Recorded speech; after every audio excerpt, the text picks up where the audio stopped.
Hello viewers, I doctor SBK Lal welcome you all in my YouTube channel. मेरे YouTube channel में आपका बहुत बहुत स्वागत है। अगर आप इस चैनल पर नए हैं तो चैनल को सब्सक्राइब कर लें।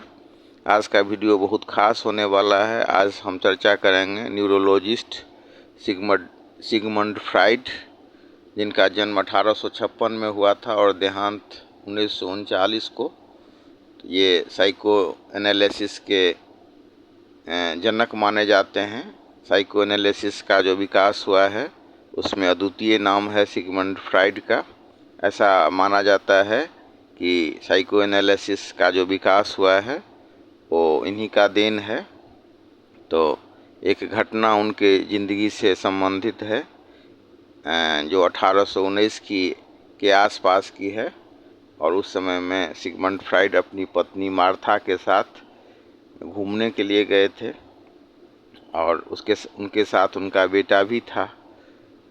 तो ऐसा हुआ कि उनकी पत्नी अचानक बेचैन हो गई।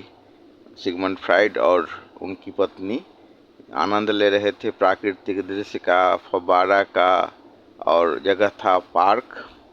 तो पार्क में जल का जो फव्वारा सब था उसको देखने के लिए वो गए थे अपने बेटे के साथ। और वो बेटा उनका छोटा था और जो बहुत अच्छे जानकार थे। दोनों वाइफ हस्बैंड पूरा एंजॉय कर रहे थे, वो देख रहे थे और एनालिसिस भी कर रहे थे कि क्या सब इतना अच्छा है, कैसा दृश्य है और उनको क्या सब देखना चाहिए। और वो चर्चा में इतना मशगूल हो गए कि अचानक ध्यान पड़ा कि उनका बेटा कहाँ है। और बेटा को अपने बगल में नहीं पा करके उनकी पत्नी मार्था बहुत बेचैन हो जाती है।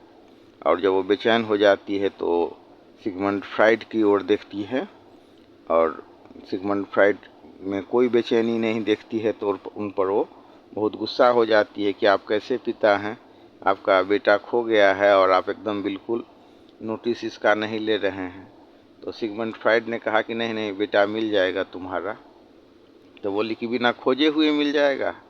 आप कैसी बात कर रहे हैं, कैसे मनोवैज्ञानिक हैं आप, जो ऐसा लग रहा है जैसे कुछ हुआ ही नहीं। और खोजने की बात तो दूर, सीधे आप कह रहे हैं कि मिल जाएगा। तो सिगमंड फ्राइड बहुत एकदम काम एकदम कूल माइंड से अपने पत्नी की ओर देखा और उन्होंने अपने पत्नी से पूछा कि तुम अब कहाँ बच्चा को रखी थी? बच्चा के साथ हम लोग तो यहीं पर थे, तो बच्चा खो कहाँ गया? अच्छा ये बताओ कि तुम उसको मना की थी कहीं पर जाने से? तो बोली कि हाँ मना तो किए थे। माथा पर जोर दी और उसने कहा कि बच्चा को मना किए थे कि तुम ये जो फव्वारा है वहाँ पर तुम नहीं जाओ। तो सिगमंड फ्राइड ने कहा कि बस अब 95% उम्मीद है कि जहाँ पर तुम मना की थी ना वहीं पर तुम्हारा बच्चा होगा। और खोजा गया बच्चा को। जब वो लोग गए फव्वारे के नज़दीक तो देखा कि बच्चा वहीं है।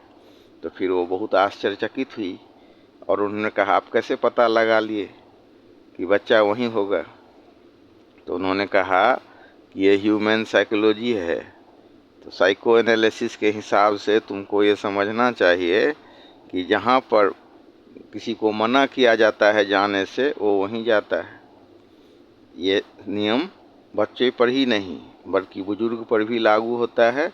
और इसी सिद्धांत को ध्यान में रख करके मैंने कहा कि जहाँ तुम मना की होगी तुम्हारा बच्चा वहीं होगा, और वही हुआ।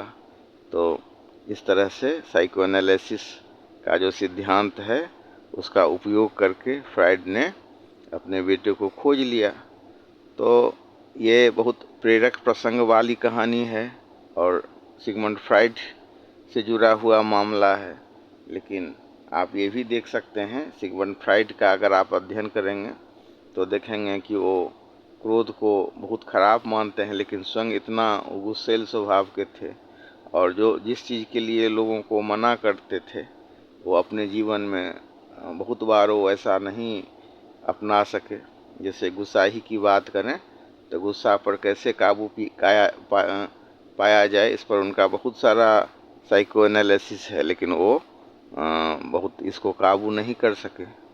और अगले वीडियो में जब मौका मिलेगा तो हम सिगमंड फ्राइड का जो साइको एनालिसिस है उसके अन्य पहलू का भी अध्ययन करेंगे और इस वीडियो के माध्यम से हम आपको बताए एक पहलू का कि जिस चीज़ के लिए मना किया जाता है बच्चों को या बुजुर्ग को भी, तो उसी काम को करते हैं।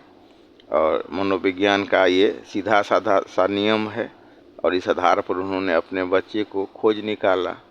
तो कई बार इस घटना का उपयोग करके हम कुछ एडवांटेज ले सकते हैं। तो ये बहुत ही दिलचस्प वाक़या था सिगमंड फ्राइड, उनकी पत्नी मार्था और उनके बेटे से संबंधित। उम्मीद है कि आपको ये अच्छा लगा होगा। तो आप कमेंट सेक्शन में कमेंट करें।